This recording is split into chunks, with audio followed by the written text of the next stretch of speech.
Les craintes d'une escalade au Liban se poursuivent également. Le leader du Hezbollah, Hassan Nasrallah, a indiqué ce mardi que son mouvement ne cesserait les attaques contre Israël qu'une fois que les combats à Gaza auront cessé. Il accuse par ailleurs les délégations étrangères venues au Liban ces derniers mois de ne l'avoir fait que pour protéger Israël, une accusation à demi-mot du chef de la diplomatie française, Stéphane Séjourné, qui s'est rendu dans le pays du Cèdre récemment.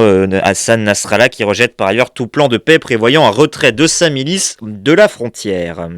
Le pays du Cèdre qui a également vu le retour d'une de ses figures majeures, le premier ministre libanais Saad Hariri, revenu au pays pour un comeback en politique 2 ans après qu'il ait annoncé son départ à la veille d'un hommage pour la mort de son père, Rafik Hariri, tué il y a 19 ans. Un retour en fanfare pour la figure sunnite la plus connue en politique. Explication de Clotilde Bigot. Cela faisait 2 ans qu'on ne l'avait quasiment pas vu. Saad Hariri, le fils de l'ancien Premier ministre Rafik Hariri, lui-même Premier ministre pendant quelques années, est revenu au Liban sous les projecteurs.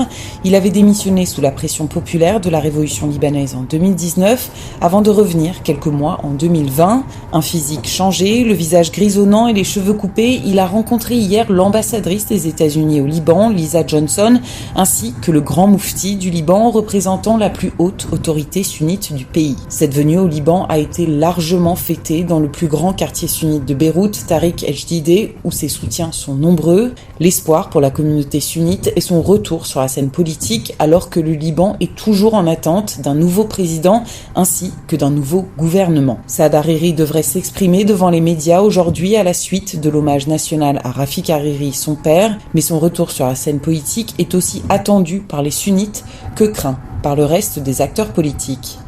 Beyrouth, Clotilde Bigot pour Média.